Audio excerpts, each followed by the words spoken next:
Thank you, Mr. Dean. I'm now going to recognize the Chairman of Homeland Security, Representative Green, for 5 minutes.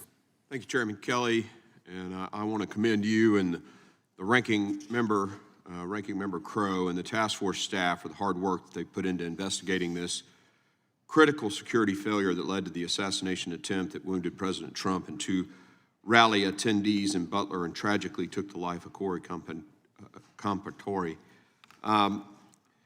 The Secret Service has a zero-fail mission. July 13th was the closest that a would-be assassin has come to killing a current or former president since 1981. President-elect Trump escaped death by millimeters. As this task force has discovered in the course of its thorough investigation, critical errors in the planning and the operations for the July 13th rally allowed a lone gunman to open fire at President Trump and rally attendees. These security failures reveal the need for significant reform at both the tactical and agency-wide level to correct these vulnerabilities and enhance the Secret Service's ability to carry out its protective mission. I do want to thank the acting director. Right after the first attempt at Butler, I think that next Monday, the Committee on Homeland Security was standing on the site. And at that point, the then director had never even been to the site. I'm not sure she ever got to the site before resigning.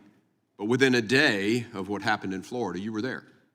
So I appreciate the delta in leadership there.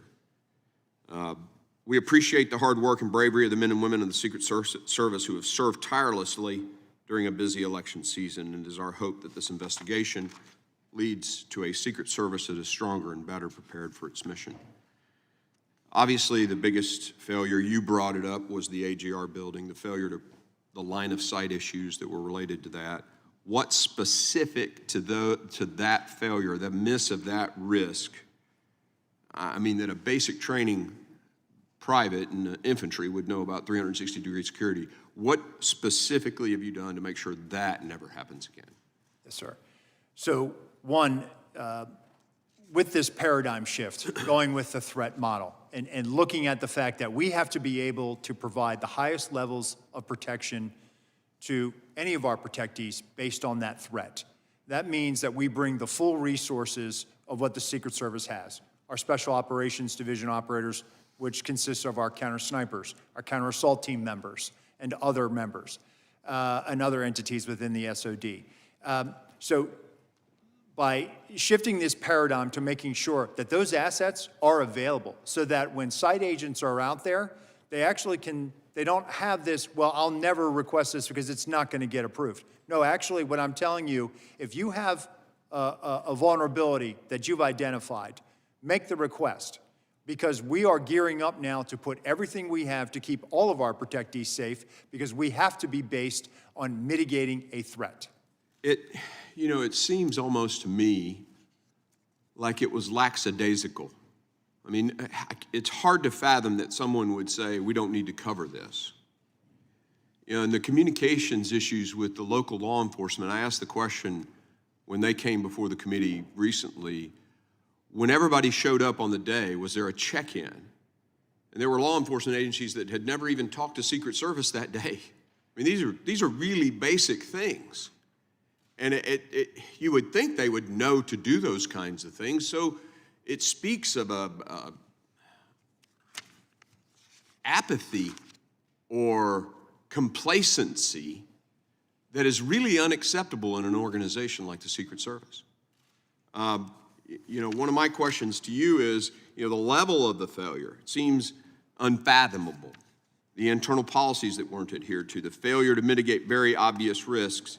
It speaks to a culture that, lack of attention to details, lack of sense of urgency, complacency. I mean, these are leadership, these are command climate issues. What is the command climate of the Secret Service? That's the thing that concerns me the most. When I reported to the 160th Special Operations Aviation Regiment commander to be their doctor, right? At that point in my life, I was 38 years old. I had graduated from West Point Ranger School, commanded in the 82nd Airborne Division, an infantry company. I had a master's in systems information. I had a medical degree, top of my med school class, and I wondered if I was good enough to be on that team. That's what I'm talking about. Elite culture where everybody comes to work every friggin' day saying, I will do everything I can to make sure I don't fail. And I'll tell you, going to war, I didn't give a shit if I died. What I didn't want to do was fail. But your guys showed up that day and didn't give a shit. There was apathy and complacency, period. And that's your mission now. I appreciate all the systems and the technology that everybody else has asked about. But this is a leadership issue. This is a command climate issue, a culture issue. Can you make a few comments about what you're doing to fix the command climate at the Secret Service? Yes, sir. So we are reorganizing and reimagining this organization. That includes making sure that we are developing a leadership development program so that we are touching people at the GS-13 level, which is right before, the equivalent of like a captain, touching them before they get promotion to 14. And we are going to do that. And I just met with the Naval Postgraduate School yesterday. I graduated from the Executive Leaders Program at Monterey. I think it's a worthy program. We need to hit people and identify leaders earlier on, besides just saying, well, they've been here for 18 years, let's make them a GS-15. Good. That's what we have to get to. Good. I yield. Thank you, Chairman. Now I'm going to recognize Representative Houlihan from Pennsylvania for 5 minutes. Thank you, Chair.